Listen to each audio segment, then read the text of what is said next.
Everyone, welcome Mike from Laytrip. Up, down? Right. Okay. Hi everybody, my name's Mike Powell. I'm the chairman and co-founder of Laytrip. Part of a team of people that want to make travel affordable for everybody. Part of that, of course, is making travel cheap, but also enabling people to pay in installments. So the problem we're trying to address here, I can't do this without turning my back on somebody, sorry. The problem we're trying to address here is that credit requirements generally are tightening. It's difficult to get hold of credit in many markets. Specifically in the travel space, consumers that don't have access to credit can't access low prices, which are generally available very well in advance of travel. As I guess all of us know, we need to book early to get the cheap prices. If you don't have credit or you don't have the income to support that purchase, then you can't access the low prices. And to the extent that there are installment payment options out there at the moment, which there are, they're cumbersome. You have to go to multiple websites to book your travel itinerary. The solution is Laytrip, we think, where you can book and pay in installments with no credit check or any additional disclosures. It's a one-stop shop. You can do everything on our platform, and you can plan and book and pay now by layaway. Right, I got to remember right, not down. So a quick overview of the market, BNPL, buy now, pay later. We view layaway, and therefore Laytrip, as a category of buy now, pay later. It's a huge market. These are obviously figures for 2019. But the travel market is an even larger market. $750 billion in online travel purchases, and BNPL has barely scratched the surface so far. And but if you look at the metrics of the market, just looking at the US, which is where we've launched, 70% of 24 to 39-year-olds do not have a credit card. Many merchants are already applying BNPL, and 50% of travelers would prefer to pay in installments if they could find that available. This is where Laytrip sits between traditional online travel agencies and payment providers, some of whom have teamed up to offer installment payment plans. So, for example, Expedia in Europe is tied up with Klarna, which means that if you want to pay in installments on Expedia, you have to go off to the Klarna website, have a credit check done, provide all sorts of onerous information. And on Laytrip, you don't have to do that, and we're unique in that sense. Anybody comes to Laytrip, wants to buy a travel product, they can pay in installments, regardless of their credit history or whatever. We don't even check their credit.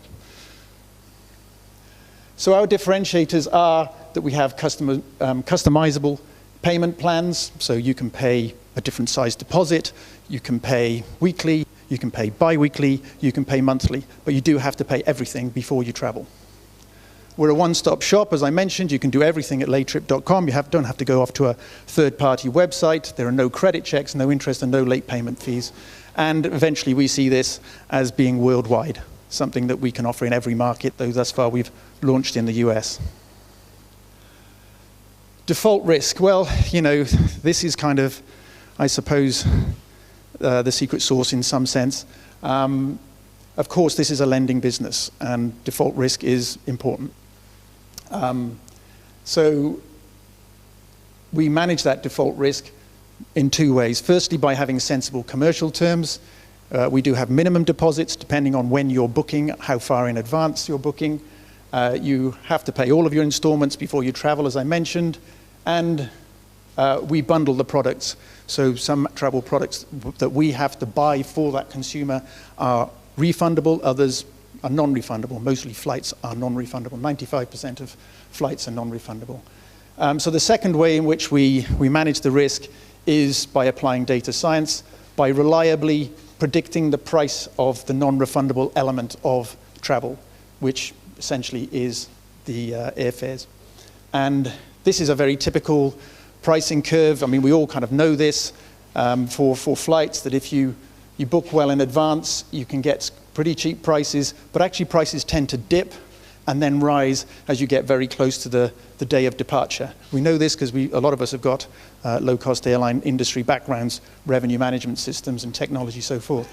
So we only buy the element that is non-refundable when the price is about to start rising. And we can predict with a high degree of accuracy on the vast majority of the market when that price will start rising. We don't sell installment payment packages on products that we don't understand, where we can't predict the price.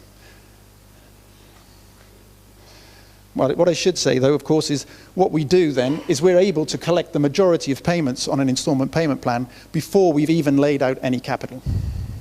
So we'll take deposit, installment, installment, installment, installment, and depending on when we think the price is going to start rising, we then buy the product for the customer. So we're turning the lending model on its head. We're collecting before we're laying any capital out.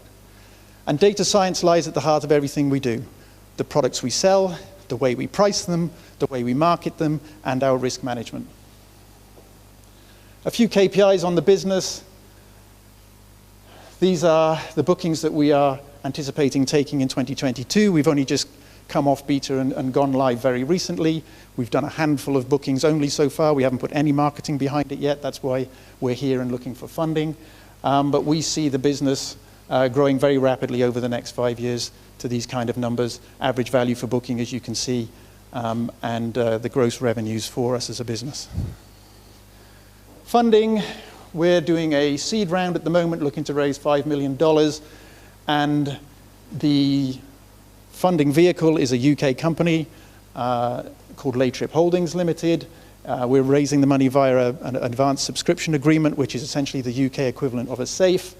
EIS and SEIS are not available. By definition, you can't do that with an ASA. As I say, we're targeting $5 million. We've got commitments of $1.3 million so far. This is what it looks like on your mobile phone. It's just classic, looks like an online travel agency, though of course we're a fintech. You search, you book, and you lay away, you pay in installments. And this is how it looks on the desktop. That's me done. Questions, please.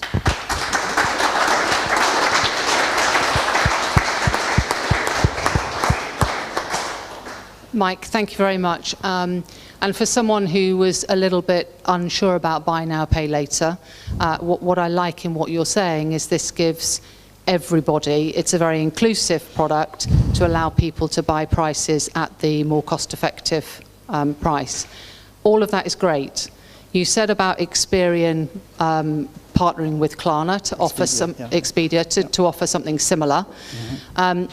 How are you actually going to get the customers to come to you when there's so many different offers out there? You know, you're saying you're raising money to do marketing.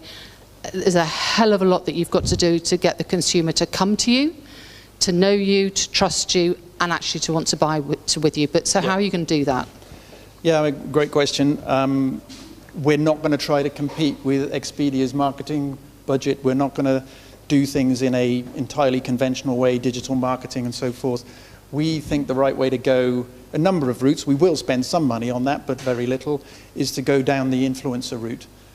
We have a program that we have already designed called Tripfluencers, whereby we will get the trust, because the trust is the thing, from travel bloggers, trusted personalities, and the experiments that we've done so far, a couple, have gone very well, and we've got a far better traction and cost per customer acquisition from that than trying to spend money on marketing. But by no means are we going to try and compete with the marketing budgets of the Expedias and the Kayaks and the Apodos of the world. We have to be innovative on the marketing front as well, and use the data science for that, and target people and pick people up when they're trying to book with Expedia, that they suddenly find they've got a message from us and saying, well, why don't you do it with us? So that's the idea. So and interesting. I mean, obviously you're going to put your marketing into the sort of hands of influencers. How are you going to verify that they are trustworthy and they are users of your product? Because we see a lot of things on social platforms, on Instagram, bloggers. You know, they're all doing these things. How are you going to make sure that you actually partner with and find trusted influencers rather than people who are just sort of going through that process and working with n number of other brands as well? By establishing a relationship with them, and by having proper contracts with them that make sure that they adhere to those terms and have some integrity in what they do. And the other thing is, this is a big data science play. You have a huge amount of experience from your own background in the travel industry. You talked to us about it's a lending product as well, so you'll get a lot of income in beforehand. How are you building that sort of data science model, those AI algorithms? What are you doing that is different in that space to make sure you're protecting yourself? Well, we will and have already applied for some process patents to make sure that we've got that in-house.